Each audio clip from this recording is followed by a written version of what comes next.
IMF نے خطرے کی گھنٹی بجا دی۔ پاکستان میں مہنگائی میں اضافے کا امکان۔ پاکستان میں مہنگائی کے بڑھنے کی شرح 4.5% سے بڑھ کر 6.3% تک پہنچ سکتی ہے، جبکہ جون 2026 میں مہنگائی کے بڑھنے کی شرح 8.9% تک پہنچ سکتی ہے، جو جون 2025 تک 3.2% تھی۔ IMF نے گزشتہ 2 سال کی معاشی کارکردگی اور رواں مالی سال کی معاشی پروجیکشنز بھی جاری کی۔ رواں مالی سال معاشی ترقی کی شرح 3.2% پہنچنے کا امکان ہے۔ پاکستان میں بے روزگاری کی شرح 8% سے کم ہو کر 7.5% تک پہنچ چکی۔ مالی سال 2026 میں مالیاتی خسارہ 4% تک پہنچنے کا امکان ہے۔ وفاقی حکومت نے جون 2026 تک ملک بھر میں آدھی تجاوزات کا خاتمہ کرنے کا ہدف مقرر کر لیا ہے۔ وزیر اعظم شہباز شریف کی جانب سے منظور کردہ کلائمیٹ ایکشن پالیسی کی تفصیلات سامنے آ گئیں۔ وفاقی وزیر موسمیاتی تبدیلی نے پلان کی تفصیلات قومی اسمبلی میں پیش کر دی۔ 14 بنیادی نکات پر 240 دنوں میں عمل درآمد یقینی بنایا جائے گا۔ حالیہ مونسون سے متاثرہ انفراسٹرکچر کی تعمیر نو کی جائے گی۔ چھوٹے ڈیمز کی تعمیر جلد از جلد مکمل کی جائے گی۔ اربن ڈرین اور نہروں کی صفائی کو یقینی بنایا جائے گا۔ قومی آبی کونسل کو فعال بنایا جائے گا، جبکہ موبائل ہیلتھ کلینکس کا قیام اور لاجسٹک سسٹم کی اپ گریڈیشن بھی پلان کا حصہ۔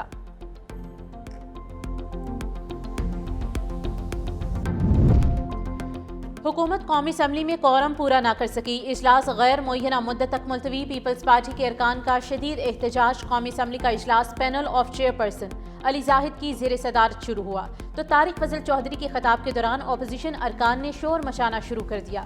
اس موقع پر panel of chairperson opposition ارکان کو نعرے بازی سے منع کرتے رہے۔ PTI ارکان نے بانی PTI کے حق میں نعرے بازی کرتے ہوئے ملاقاتوں پر عائد پابندی ہٹانے کا مطالبہ کیا۔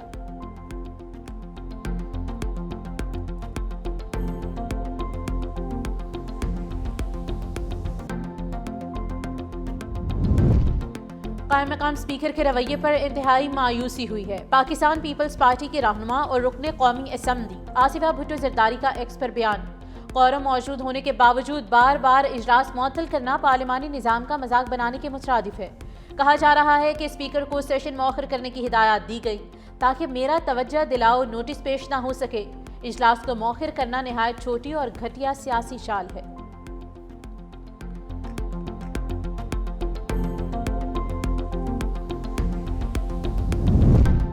وفاق سندھ پنجاب سے PTI کا گند صاف ہو گیا۔ PTI چاہتی ہے کہ بانی PTI کو اڈیالہ سے کسی اور جیل منتقل کیا جائے۔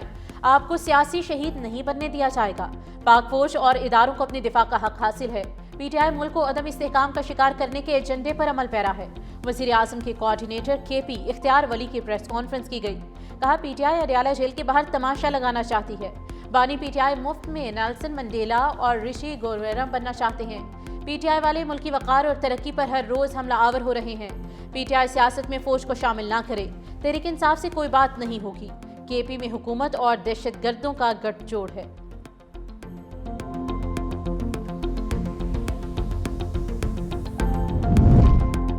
PTI کا 20 اور 21 دسمبر کو قومی کانفرنس بلانے کا اعلان۔ اسد کیسر کہتے ہیں کہ قومی کانفرنس میں ہم تمام سیاسی جماعتوں اور بار ایسوسی ایشنز کو دعوت دیں گے۔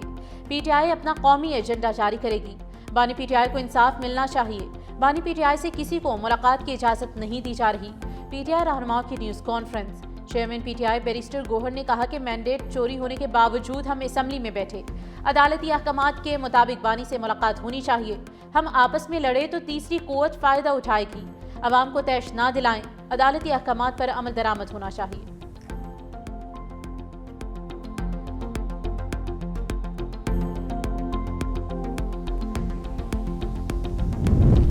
وزیر اعلیٰ پنجاب مریم نواز نے بسنت منانے کی منظوری دے دی۔ سینئر وزیر پنجاب مریم اورنگزیب کا social media platform X پر بیان۔ بسنت 6 سے 8 فروری کو لاہور میں منائی جائے گی۔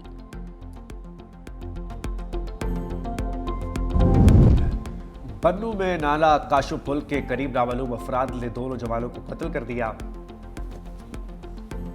دونوں نوجوان گائے کی تلاش میں کاشو پل ایریا گئے تھے۔ دونوں افراد کی لاشیں برآمد۔ پولیس نے ملزمان کی تلاش شروع کر دی ہے۔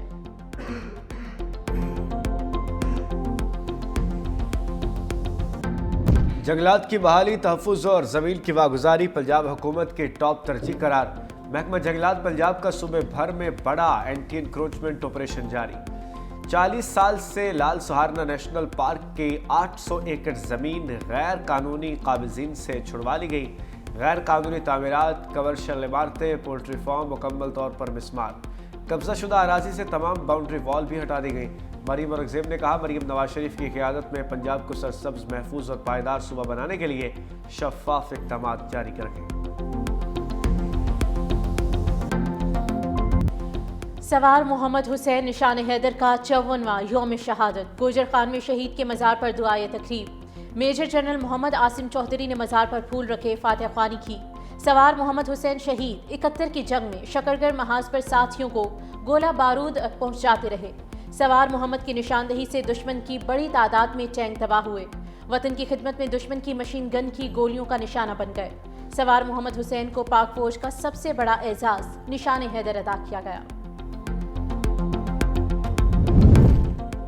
اسلام آباد ہائی کورٹ نے خاکروب کی آسامیوں کے اشتہار میں صرف مسیحی لکھنے پر پابندی عائد کر دی۔ اشتہار میں صرف کرسچن کی بجائے شہری لکھنے کا حکم۔ عدالت نے کہا کہ سیوریج ورکرز کو زہریلی گیسوں اور جان لیوا ماحول میں بغیر حفاظت سے انتظامات چھوڑ دینا سنگین غفلت ہے۔ سیوریج ورکرز وشیلی پرزے نہیں، انہیں مکمل حفاظتی سامان اور سہولیات دی جائیں۔ عدالت کا سیوریج ورکرز کی ہلاکتوں میں اضافے پر اظہار تشویش۔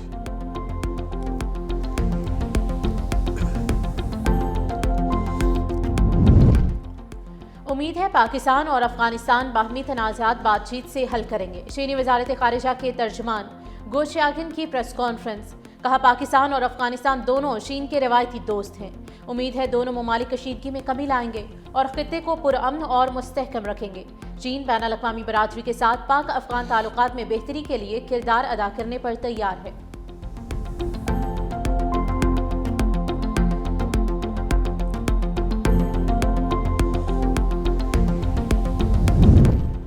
ٹونی بلیئر غزہ امن بورڈ کی شارٹ لسٹ سے خارج۔ برطانوی اخبار فائنینشل ٹائمز کا کہنا ہے کہ برطانیہ کے سابق لیبر وزیر اعظم کو عرب اور مسلم ممالک کے اعتراضات پر ٹرمپ کے جنگ بندی منصوبے میں غزہ کے نگران بورڈ سے نکال دیا گیا ہے۔ بلیئر غزہ میں اب بھی کوئی کردار ادا کریں گے کیونکہ وہ امریکہ اور اسرائیل کو پسند کرتے ہیں۔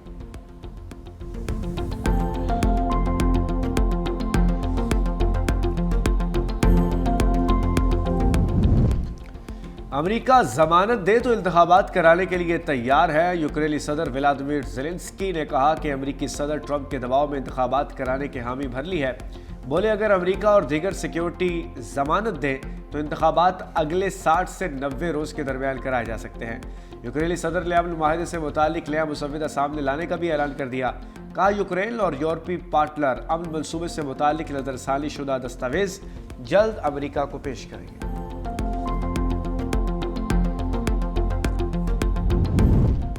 سعودی عرب میں منشیات اسمگل کرنے پر ایک پاکستانی اور 2 افغانیوں کو سزائے موت۔ سعودی وزارت داخلہ کے مطابق 2 افغان شہریوں کو میتھین اسمگل کرنے پر اور پاکستانی شہری کو ہیروئن اسمگل کرنے کے الزام میں گرفتار کیا گیا ہے۔ تینوں افراد پر عائد الزامات ثابت ہوئے، بعد ازاں ان کی اپیلوں پر سزائے موت کا فیصلہ برقرار رکھنے پر نافذ کر دیا گیا۔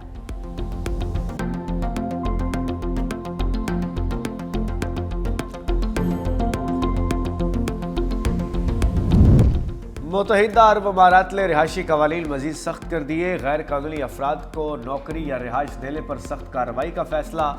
غیر قانونی افراد کو پناہ دینے پر پاکستانی 38 کروڑ روپے تک جرمانہ ہو سکتا ہے۔ وزٹ ویزے پر کام کرنا جرم اور پاکستانی 7,60,000 روپے سے زائد جرمانہ ہوگا۔ جعلی رہائشی دستاویزات پر 10 سال تک قید کی سزا ہو سکتی ہے۔